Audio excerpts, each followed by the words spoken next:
ABC One Television. ABC One Television. ABC One Television. Le leader en actualité. Actualité politique de la RDC. Na par jour, on a côté 6 cartons, 7 cartons, na combat nzambe. Mais l'élo, pour 6 à 2 cartons passe. Il y a le bagui qui est à côté, le peuple d'abord. Mais tu éviter le peuple d'abord, en gros, ceux qui est sali, il y a peuple, il y a biso, ton peuple, il y a banyama, il y a zamba. Il y a un président qui a biso à Zawa, puis on pensa.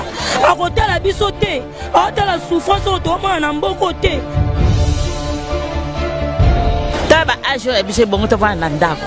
Mais les autres sont côté caponi tout le monde est colombo ya fufu na mupiku moko ya matembele ozoma passe na passe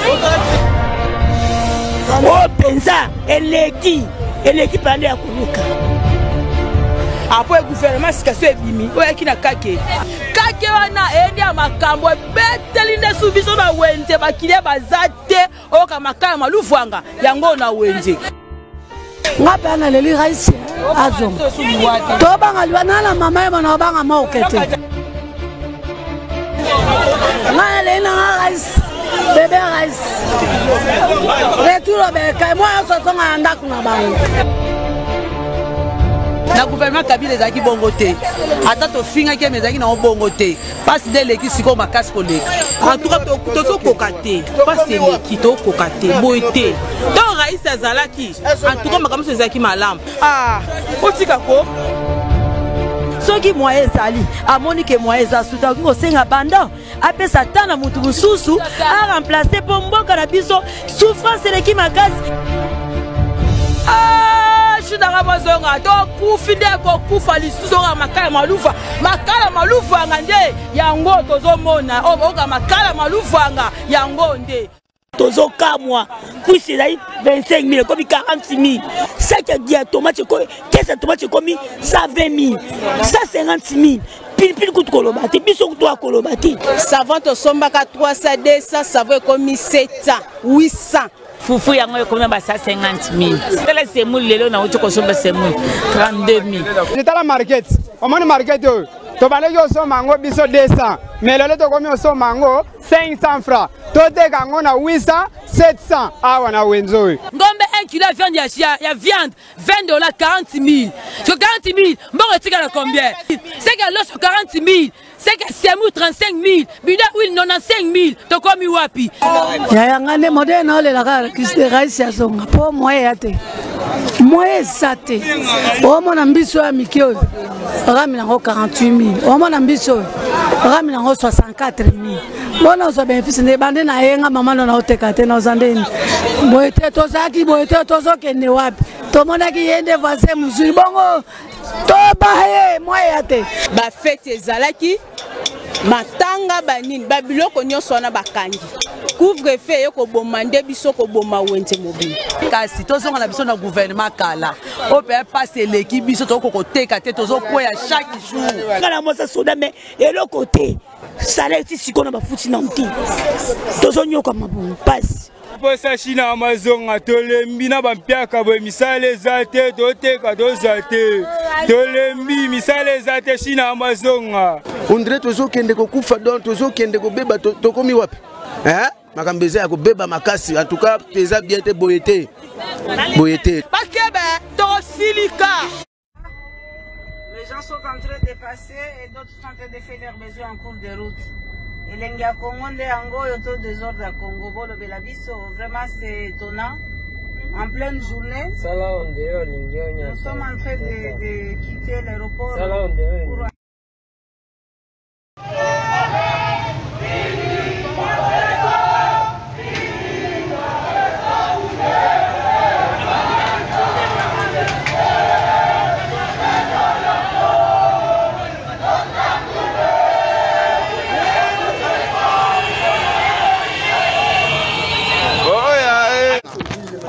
C'est pas possible, on ne peut pas apprécier. On a envie des élèves comme ça. Des élèves comme ça.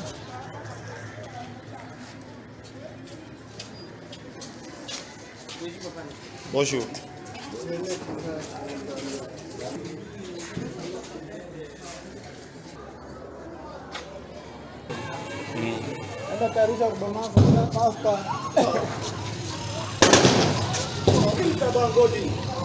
C'est bon, allez-y. C'est quand même une méthode de gouvernement. Ah, ça c'est compliqué. Ça c'est compliqué. Bogotakuna. Continuez. Allez là-bas. Allez là-bas.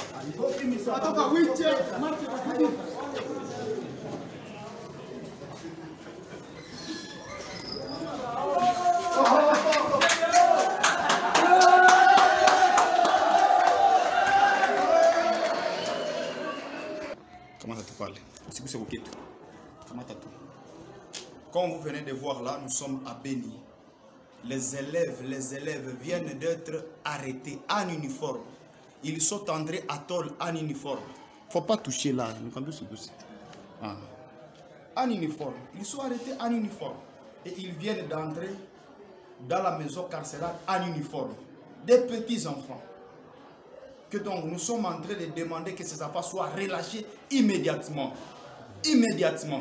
Parce que ce n'est pas sérieux une telle procédure, des coups de balle, et ainsi de suite. Même nous qui sommes défenseurs des droits humains, vous avez vu comment on a tiré sur nous.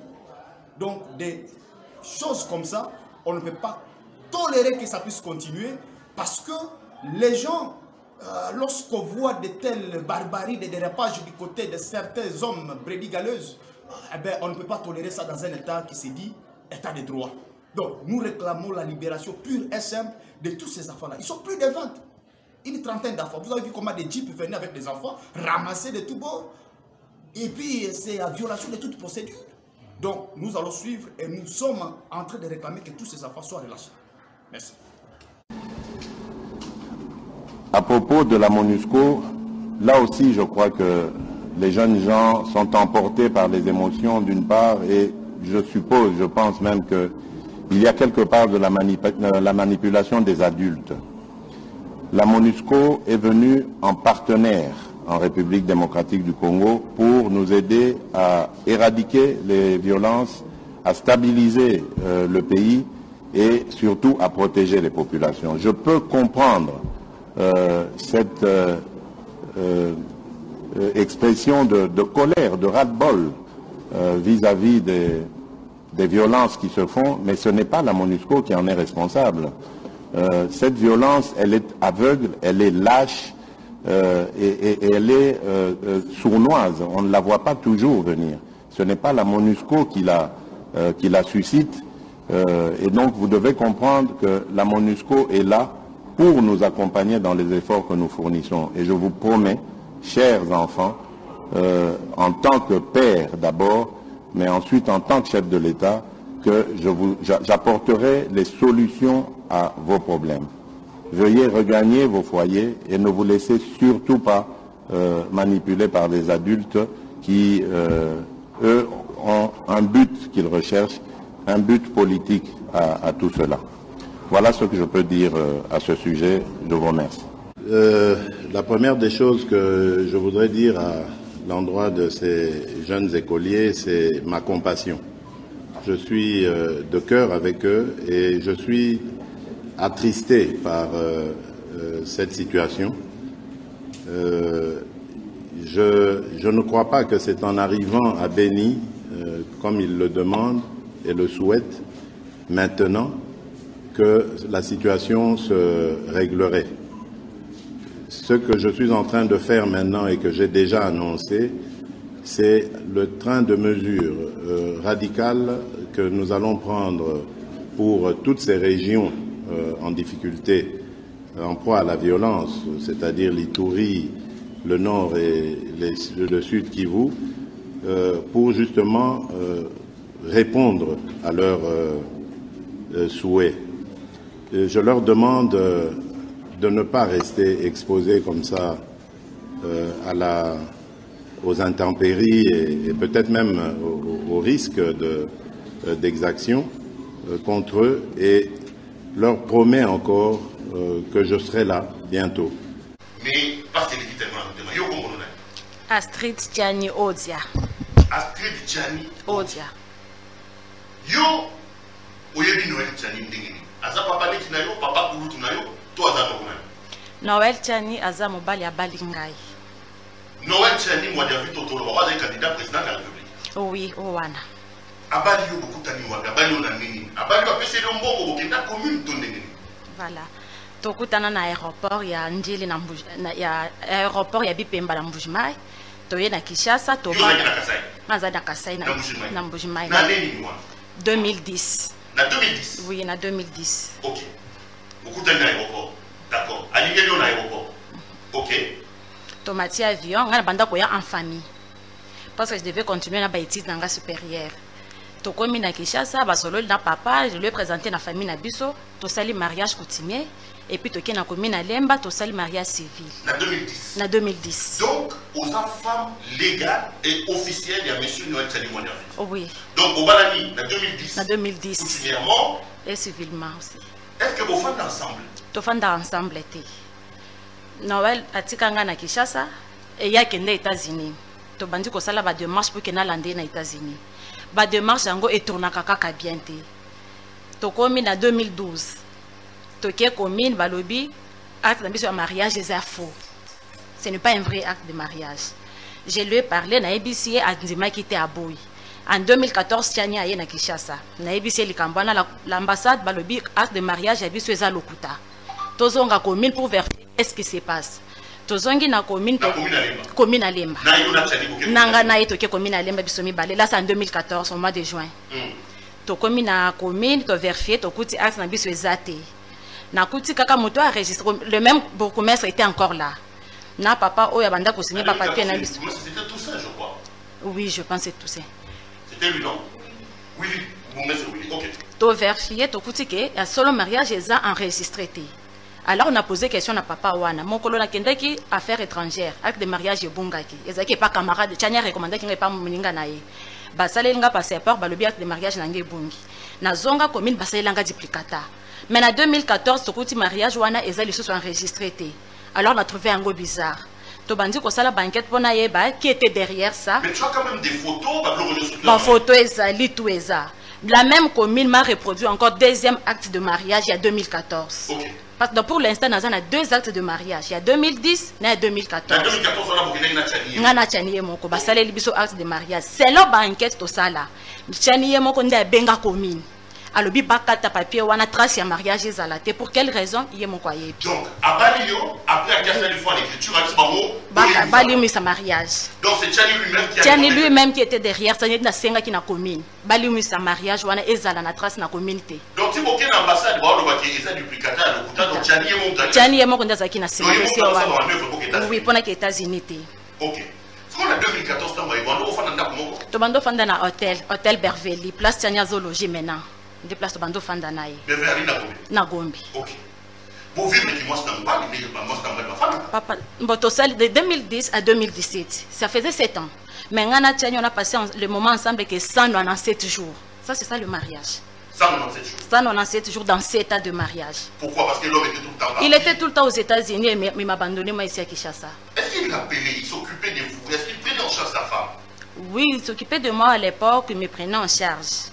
Mais c'est depuis 2017. On a moins de changer. Tu vois quand Tchani a quitté, il y a un enfant là. Qu'est-ce qui s'est passé? Tozaka na lupang na biso to somba na ipen na Tchani.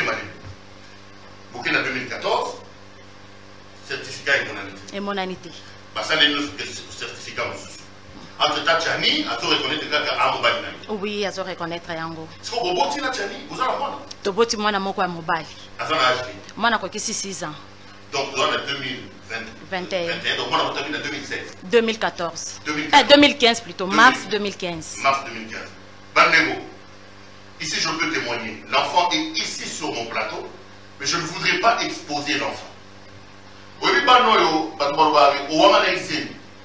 Donc quand vous regardez l'enfant, Madame Aya Noël Tchani, et Longuia Noël Tchani, l'enfant, c'est le portrait caché de M. Noël Tchani. Je ne confirme rien, mais l'enfant que j'ai vu, quand j'ai vu, je me suis dit, ça, c'est l'enfant de M. Noël Tchani. Moi, on a plateau de ma caméra, mais c'est un enfant de 6 ans. J'ai décidé de ne pas exposer la vie de l'enfant. Maman, ok. En 2016, Na yeko bota na 2015. Chani à reconnaître moi. À reconnaître moi. Yem tapé moi na kombo. Yem tapé moi na kombo. Moi na kombo les années. Nicolas Chani moi Janvita. Ah, c'est congolais mon. Komba papa na ye. C'est Noël Chani qui a reconnu que cet enfant était son enfant. Yem to akatapé mutolo moi na hôpital. Ah voilà ça. Ah on a Kinshasa na clinique Ngalima. OK. Et il compliqué qu'est-ce qui se passe entre-temps? Papa, absence na ye eleki ebele, infidélité et paille. Aller plus loin, Tiania Zolinga présentement, j'ai même de preuves. Tiania Zolinga nièce nanga, oh ya yebi ben kaza nièce nanga. Tiani propose le mariage à ma nièce. Tiani infidélité ça veut dire qu'il ndumba zandumba? Effectivement, azandumba makasi. Okangi na basi mususu. Na kangi na basi mais basi ebele parce que naza na ba preuve ya basi nyonso wana. C'est quand on okangi Tiani, ni ba nyoso ni ba nyoso wana ndumba et il pour ça mandenge au décider pour malibala. Elle a abandonné biso. Azo tangi sa mwana te mwana kokisi âge ya classe. Aboye ko tangi sa mwana. Pona 3 ans. Abandi ayibisi nga tozela nazo ya mwana kota na tasok, école américaine. Aye atangi si mwana te. Alors na moni ki ana liboso eleki. Deuxième année na kotisi mwana na maternelle. Nga moko na mbongo nanga na kotisi mwana na école maternelle na famille nanga bando ko sunganga. Nga moko na futi. Et ko salima makamba ba covid avant covid mbongo eko compliqué na yebisi mwana benga ya senga mbongo a classe aboy ko pesa mbongo makamba covid ba eko kanga classe ano mwana koti première primaire banda mwana banda classe ngamo ko mutuna futaka ngande na lesa kamwana parce que depuis 2017 atinda kambongo akoliate aliesa kamwana te atangisa ka yete eloko moko te ata ba yebisi mwana zobela donc ilobela kana ngo ye eloko te entre temps yo vivre ndenge nini ko fanda wapi banda setona banda setana bando fanda kana lupango totonga na ipen wana. Ah, kusoma lupango na Noël Chani. Ngana Noël Chani. Lupango somba ma en tout cas ça fait un peu longtemps na zana préciser la date. Donc osombi botongi ensemble yo totongi lupango. Ngande na tongi. Banda fondation. Oui, ko banda fondation na ndenge ndakwa nisili ngande na tongi. Noël a rotinda bongo. Abando tinda mbongo. OK. Na tongi ndako wana ndako esili na komi ko fanda wana. Na ipen ndako munene oui na bandi ko fanda wana. Nazo senga le président de la République a bien, que je suis la femme légitime de Noël Chani. Il ne pas laisser. Il me connaît très bien, plus bien sûr, et il connaît même mon enfant. Plusieurs fois, il est venu à l'hôtel où on a côté la Bissona Chani. Plusieurs fois, il a qu'il était venu voir l'enfant avant comme président. Il me connaît par le nom et par le nom. Félix est venu vous voir. Bien sûr, il est venu chez nous à la maison plusieurs fois à l'hôtel. Là où Franck Djongo me connaît. Le couple Martin Fayoulou me connaît, Roger Lumbala me connaît, Jeannette Kabila me connaît en tant que la femme de Tianis, beaucoup de gens. Dans la famille de Kabila aussi, bien sûr. Bien sûr. Bien sûr.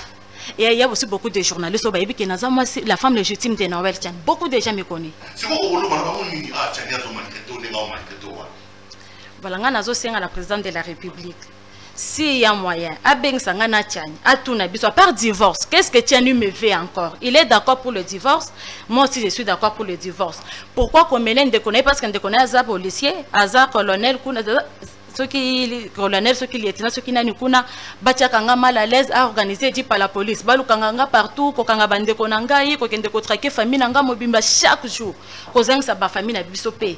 Donc comme bonangezo tambola partout. Ah si bambala on bala si avec Saliboy. Tiania avec telle place à Saliboy. Tiani ba ki na ba policier ba menacer a. Na sengi na mama Denise. Na ba organisation so ba soutenir kabasi. Ba kota dossier nanga oyo en tout cas qu'il m'aide. Nazana mbongo te je ne travaille pas. Donc, il a trouvé solution. On a droit à ngai. Il y a quand même que Noël Chani a divorcé dans les États-Unis. Papa, il a divorcé une fois. Lui-même a dit avant le mariage. Parce qu'on a tout qui est âge, comment Koloba, Ozoba Langa. Il a confirmé qu'il était divorcé une fois. Or, c'est l'été qui est le mensonge. Azaki n'a instance il y a divorce. Aya Balinga, quoi, c'est bien qu'il a divorcé. Azaki n'a le divorce officiellement. Azaki n'a instance il y a divorce. Il a divorcé en 2012. Et puis ne pas divorcer une fois. Tiania a divorcé 4 fois. Moi, je suis la 5e fois. Je suis la 5e femme. Ça, c'est la 5e fois où Tiania a divorcé. Noël Chani, il y a 5e divorce. 5e divorce. C'est avant de citer. Ni bana ni bas. Parce que à part comme moi, nanga. Bana nenyo soba zan États-Unis solo la kana bangote. Azwaka bango en charge te akipaka pe bangote. Na BBC image na été na lobby de vérité parce que pasiele ki Tiani musala na eko torturer bana basi. Aluka kaka ba fio bazana bana mike ayebi kaza faible no esprit. J'avais 24 ans. pe ba autorité ba assurer sécurité na ngai parce que na déposé que plainte pour na babilo kwa zosal. Je me dis bien que na déposé plainte. Non ya ko considérer plainte wana. Parce que déjà na senti que la police est na poche à Tiani. Bien que na déposé. Donc des fois na tamaka sa kozonge la biloko ngo pona lande la plainte wana exact parce que je me demande que lorsque je serai là-bas, erfa ndeko na wana commune. Akoka taper sur papier wana ko considérer yango te. Alors na sengi na ba autorité na biso basunganga bakota na dossier oyo. Ba trouver lenga solution. Divorce c'est loko existe ka sekoni. Ce qui moi si a sengi divorce. Donc na zana ba raison et tintinga na senga divorce. Atika nga libre akenda sala vinenga pena sala. Comme pour l'instant, Tiania a plus de 5 femmes. Mais UMV moi quoi encore. Avant ya ko voter pour na moto, ezala député, ezala président. Bata balande la vie à moto wana nanu malamu. Si on a un comportement avant de voter, Tiani ne mérite pas. Parce que mon collègue a erreur que va voter Tiani à la présidente du pays. Je vous jure que dans le pays, moins de 20 ans.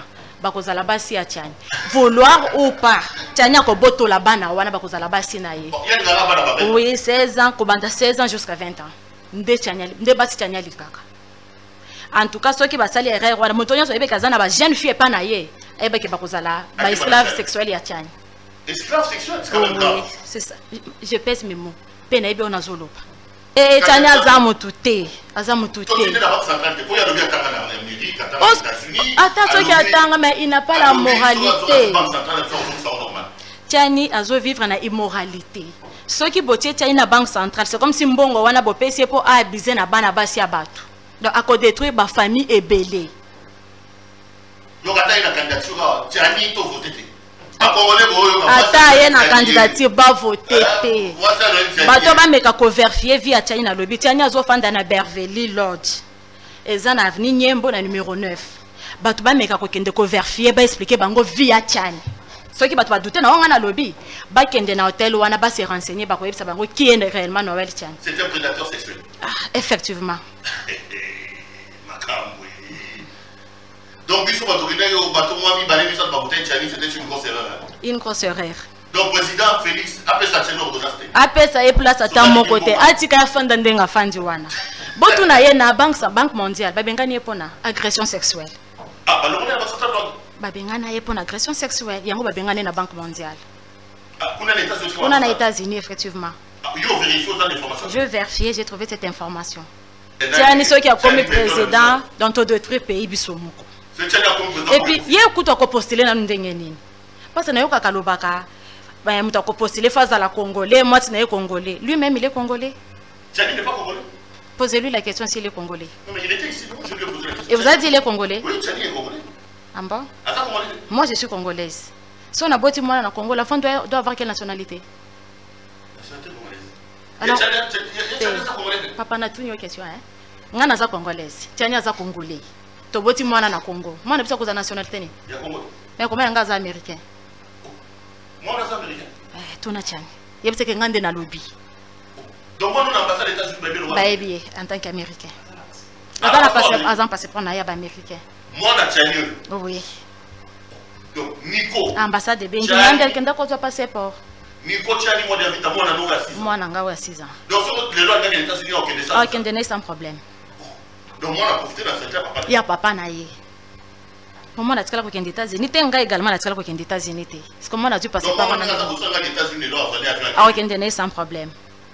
A profité dans cette papa. Oui. Donc Tiani a mutakuta. Tiani nyonso bana monoko Tiani ezaka lokuta. En tout cas Congolais lingi Congo a voté pour na Tiani té. Bapesa ta poste moko ata ya mukete batika fanda ndenga zokanga. Basa le erreur wana te. Basa la kuto erreur wana parce que ndia ngazo linga so basi nyonso azolinga azobisa bango ke le président a promettre et banque centrale. Nde façon azozwa bana basi wana facilement. Banque centrale, arroma gouverneur banque centrale. Yango azozwa basi wana facilement parce que le même message qu'il a écrit même à ma nièce. Elle a écrit un message wana. Donc, retenir que Tiani c'est un prédateur sexuel. Oui. Donc, il y a moi si, il y a moi. Moi si, moi na m'énerve ba kaliboso na été. Et si. Tiani ata ne vient na présenter petite amie na ye. Après comment na ka ba elio. Tiani linga ki petite amie ya mututel. Ya ba neve na ye ba présenter en tant que oncle. Bonso ka fundi ka tala makambo lo koza la bouteille za diffamation tout ça. Bah il est libre afundanga moi je me preuve. Afundanga s'il a la le courage, a que fundanga moi j'ai de preuves. Jeté. na Assemblée nationale tobeti motion tokitisi pe bokonzi wana tolobi tala bokitisa nanu tablier wana to changer système tosali to tosali te toke na Sénat tobeti motion tokitisi pe to changer kutu kuna ewumelaki te bango moko akomi kodémissionner malebe MLC viva ntango nalobi to ezali MLC baoyo bazosala science politique bosala déjà bathèse na bino élection esalemi bato bakambi mais 2 ans après MLC achangeaki système soki bolingi bosala barecherche boya na siège ya MLC tokoexplike bino stratégie nini totiaki MLC viva mbala moko na Assemblée nationale majorité ebongwani 4 ekomi kiti tozwi mpe tofandi mabe to malamu MLC viva tozalaki na 4 te 4 ekomi kiti tofanda to tofanda te MLC viva mosala yango tosalaki bomonaki président national akendeki kosolola alobi likambo oyo bino bosali tomona nanu te toyoka te po biso moko tokokaki te président Bemba olobi nini ye alobi na kopesa contribution na ngai comme biso tolingi mpe union sacré biso nyonso tozala esika moko mosapi moko esukolaka elongi te loboko moko ekoki kokanga mpe liboke te yango wana tosangani na kati ya union sacré toyokani po botika mituna bamessage bozotindela nga mama sikoyo eza ndenge nini tozalaki na 4 ekomi sikoyo kiti ndenge nini nazo explike bino MLC viva bososoli to bososoli te bon mosala oyo tosalaki yango wana tozwi parti na biso ya pouvoir na biteni misato eteni ya liboso ya likolo ya vice primature na kati exécutif ezalaka bicéphale to mitu mibale après chef de l'état tobatelaki mi ya distraction na lingi te MLC viva tozoloba makambo moko très important mpo na ntongwa ya mboka après chef de l'état ezalaka premier ministre na kati exécutif après premier ministre bokuti pe MLC na kati na vice primature mabeto malamu secteur ya environnement na développement rural et développement durable environnement ndinga nde boni tokobika kita oyo nzambe apesi biso bokonzi bomengo oyo nzambe apesi biso ya zamba ya ebale mai pe biloko nyonso eza na kati na oyo babengi biodiversité bafololo banzete banyama milona ndenge na ndenge na se ya mai pe na mipepe po gaz eza na kati bacarbone nyonso wana eza richesse na biso esengeli to bénéficier na yango ezali inconcevable Kongo azala na ba richesse ebele ndenge wana bamboka mosusu mpo mbula enoka il faut baincantation il faut balosambo il faut baformule ebele mais biso tozwaka mbula ezonokela biso mbula tozozwa yango ngonga nyonso mboka mosusu okoki komona ebale te biso okotambola osali 80 km 80 rivière ruisseau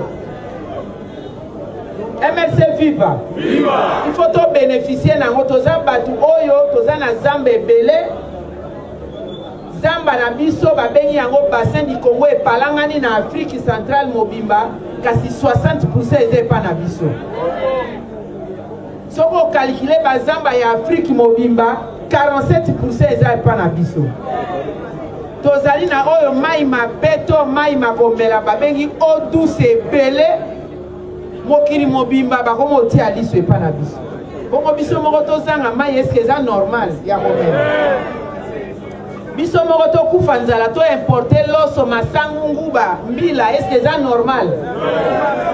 Yango wana secteur ya gestion ya zamba na biso pe mai kita wana nyonso pe eza na kati eza confié na MLC. Bopeto pe bokolongono bwa mboka eza confié na MLC. Bopeto na environnement bokolongono bwa mboka na bato de la santé ba confié yango na MLC.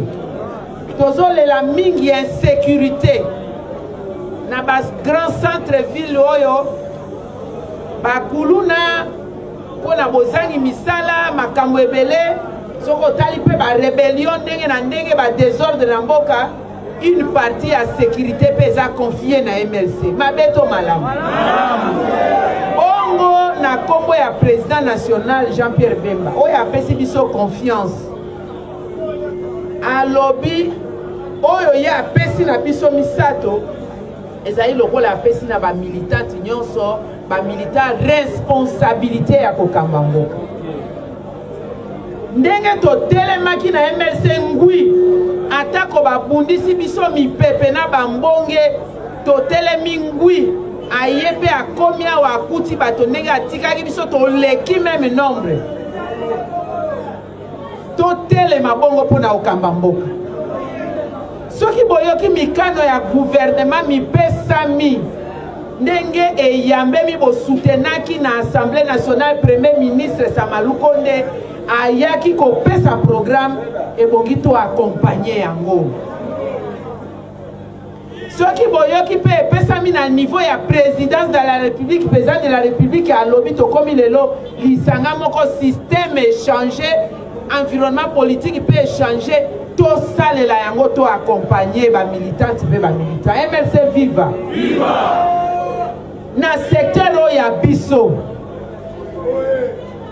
Na sécurité na kobandana nuane pa ya ndeko vice-ministre intérieur. To sengeli ko dénoncer monguna nyonso désordre na quartier to boyi kuluna. Toyokani? Militante nyonso pe militant ya MLC azala kosunga police nationale na information esika ba fauteur de troubles bazali toko bunda po misala emonana bana na ngai soki mosala ya kuluna nde bozwaki poli ya kwanga a partir ya lelo tozomi bunda po bozwa misala tika kuluna Jean-Pierre Bemba akoti na terrain po na kokamba mboka.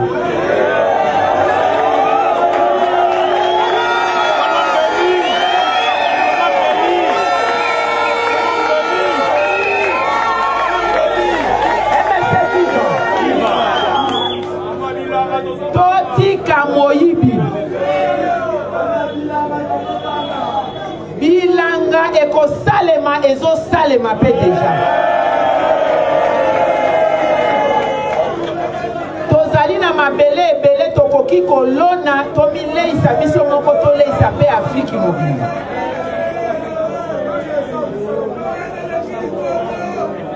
MLC viva. Viva. Toyokani ke MLC akozala quartier moko moko, avenue moko moko, chaque lopango ote ya ba mama na ba tata soki mwana na yo azali kuluna atika musala ya kuluna tolingi développement ya mboka. La sécurité, la paix aux Ituriens préoccupe le chef de l'État et commandant suprême des forces armées.